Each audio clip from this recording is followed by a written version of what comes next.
¿Qué estarías dispuesto a arriesgar por ser libre? ¿Tu hogar? ¿Tu identidad? ¿Tu vida? En Corea del Norte, incluso pensar en escapar puede costarte todo. La frontera más cerrada del mundo oculta historias que apenas llegan a contarse. Detrás del hermetismo, miles han intentado lo imposible: huir de un país donde nadie puede salir. Pero, ¿cómo se escapa de un lugar hecho para no dejar escapar a nadie?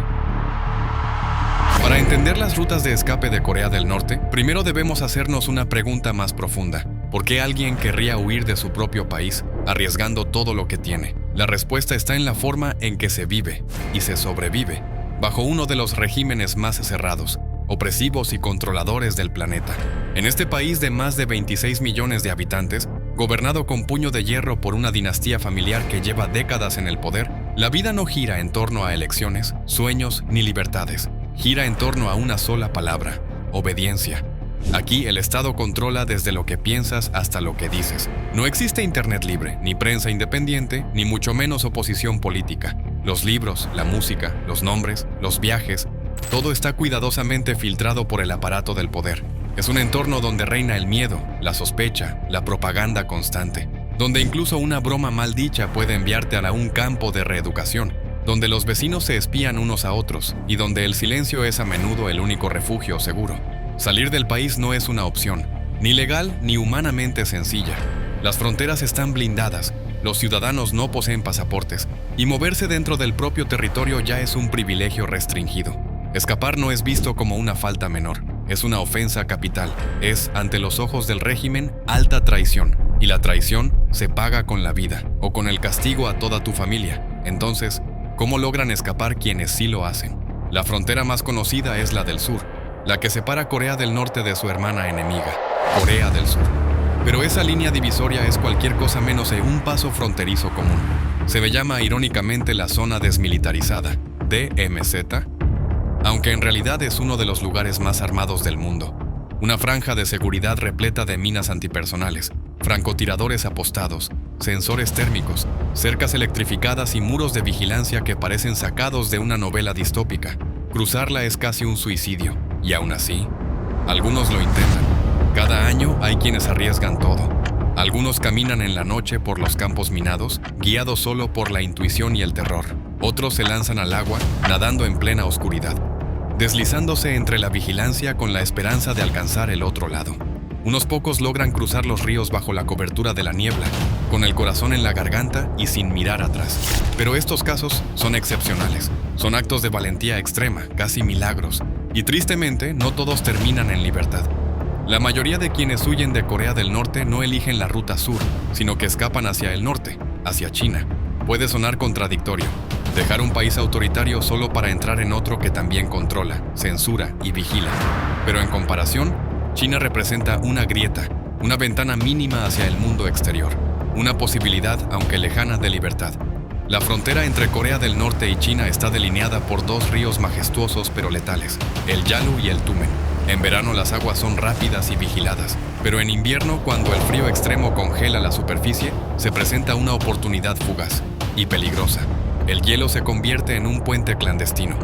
Solo entonces, bajo la oscuridad y el silencio, los más valientes, o los más desesperados, se atreven a cruzar. Caminan descalzos, sin abrigo, sin comida. Algunos lo hacen con niños en brazos, con los pies cortados por el hielo y los ojos fijos en el horizonte. Cada crujido bajo ellos puede ser una muerte congelada. Cada sombra en la orilla puede ser un soldado armado. Pero llegar a China no es el final del camino. De hecho, es apenas el comienzo de otro infierno. Porque China no considera a los desertores norcoreanos como refugiados, sino como inmigrantes ilegales. Si son capturados, el destino es aterrador.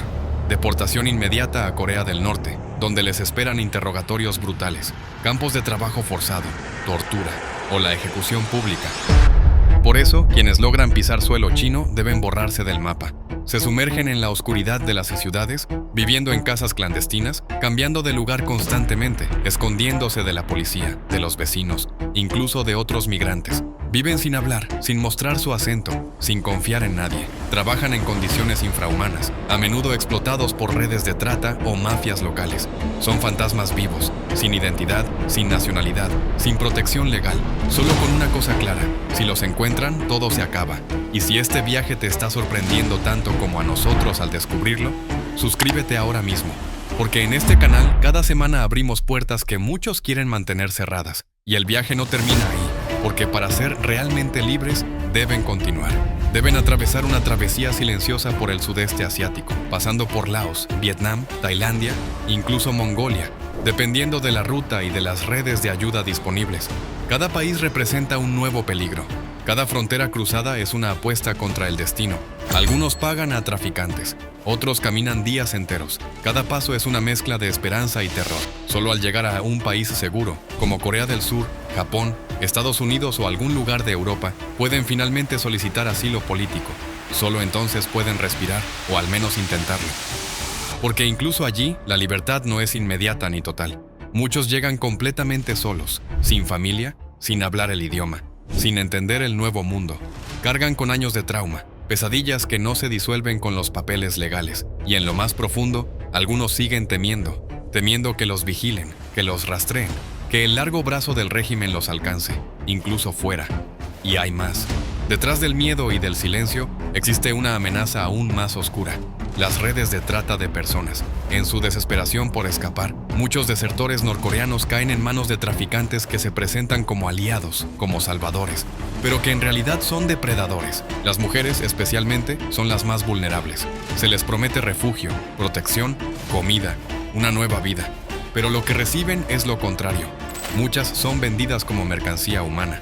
En los mercados clandestinos del noreste de China, miles de norcoreanas han sido forzadas a convertirse en esclavas sexuales, atrapadas en burdeles secretos o vendidas en matrimonios forzados a hombres de zonas rurales. Algunas se son compradas como si fueran ganado, sin voz, sin elección, sin escape. Sus papeles no existen, su estatus es invisible, y sus historias nunca llegan a contarse. Pero la esclavitud física no es la única cadena que deben romper.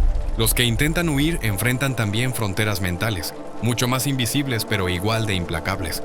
No se trata solo de evadir soldados, cruzar ríos congelados o esconderse de las autoridades. Se trata de desprogramarse, de desafiar todo lo que les enseñaron desde que nacieron. Porque en Corea del Norte el adoctrinamiento comienza en la infancia. Desde los primeros años se repite una y otra vez que el mundo exterior es hostil, miserable y enemigo. Que Corea del Norte es el único país verdaderamente justo, fuerte, puro. Muchos desertores han confesado que, al mirar por primera vez una ciudad extranjera, sintieron culpa. Otros incluso temor, como si estuvieran traicionando su patria solo por ver lo que hay más allá. Salir no es simplemente cruzar una frontera, es renunciar a lo conocido y lanzarse a un mundo que no entienden, que les fue prohibido. Para muchos, escapar se convierte en un acto de fe absoluta. Fe en algo que no han visto, fe en que la vida puede ser diferente, fe en que el dolor en algún momento tendrá sentido. Y sin embargo, cada año, cientos lo intentan, a pesar del frío, de los muros, de las mentiras, de los traumas. A pesar del riesgo de ser atrapados, violados, vendidos, torturados. A pesar de que saben que si fallan, el castigo caerá también sobre sus familias. Lo intentan igual, porque hay algo que el régimen nunca ha podido controlar del todo: el deseo de ser libre. Escapar de Corea del Norte no es simplemente cambiar de país, es mucho más profundo y devastador. Es renunciar a tu identidad, abandonar tu pasado, romper con tus raíces, es dejar atrás tu nombre, tu historia, tus recuerdos y, lo más doloroso, a tu familia. Porque en este régimen, la fuga de uno es el castigo de muchos. Si tú logras cruzar la frontera, si tienes el coraje o la desesperación de escapar, alguien más paga el precio por ti. El gobierno norcoreano aplica un sistema de culpabilidad heredada. No solo castiga al desertor, sino también a su madre, su padre, sus hermanos, sus hijos. Basta con que uno huya para que los demás sean acusados de traición por asociación. Muchos son enviados sin juicio a campos de concentración, donde enfrentan condiciones inhumanas: hambre, trabajos forzados, torturas físicas y psicológicas.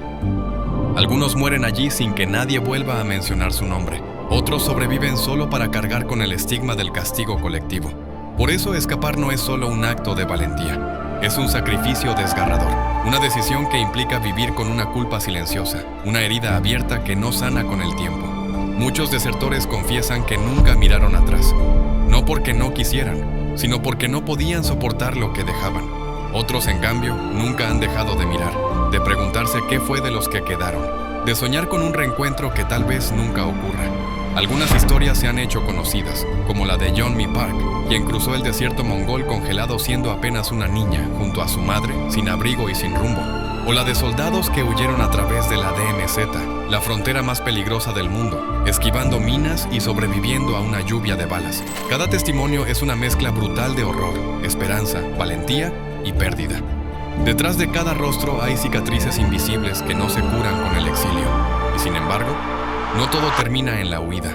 Algunos, tras alcanzar la libertad, toman una decisión impensada. Regresan. Vuelven por miedo, por culpa, por el insoportable dolor de la separación. Algunos son engañados, atrapados por falsas promesas o manipulaciones. Otros simplemente no logran adaptarse a una vida donde todo, el idioma, la cultura, la libertad misma, resulta extraño y abrumador. Lo que está claro es que ningún camino es fácil. Vivir en Corea del Norte es una batalla diaria, pero escapar puede ser incluso más cruel, porque la libertad, cuando se obtiene a ese precio, no siempre llega limpia, no siempre llega completa. Y entonces, surge una pregunta que pocos se atreven a formular, pero que en este punto ya no podemos evitar. ¿Qué es más fuerte, el miedo o el deseo de ser libre? Para quienes nacen entre fronteras invisibles, donde las palabras son vigiladas, los pensamientos censurados y el mundo exterior es solo un rumor. Escapar no es simplemente cruzar una línea en el mapa, es romper con todo lo conocido, es lanzarse al abismo con los ojos vendados, esperando que al otro lado exista algo más que castigo. Porque en Corea del Norte, la libertad no se conquista, se arriesga la sangre, el nombre, la memoria, se arriesga todo, y sin embargo, lo siguen intentando. ¿Qué empuja a alguien a caminar descalzo sobre hielo para cruzar un río? ¿Qué lleva a una niña a atravesar un desierto congelado de noche? ¿Y qué pasaría si tú estuvieras ahí, en la frontera, temblando, con el corazón en la garganta? Si esta historia te sorprendió, si algo dentro de ti se removió, si crees que más personas deberían conocer lo que nadie quiere contar, suscríbete ahora mismo, porque en este canal no solo viajamos por el mundo, viajamos por lo que el mundo intenta ocultar. Dale like si quieres que contemos más de estas historias invisibles. Y en los comentarios, cuéntanos, ¿qué harías tú si hubieras nacido allí? ¿Te atreverías a escapar? Y si crees que ya lo has visto todo, espera a conocer los métodos más insólitos que han usado los desertores para alcanzar la libertad. Haz clic aquí y acompáñanos en el próximo misterio de No te imaginas qué.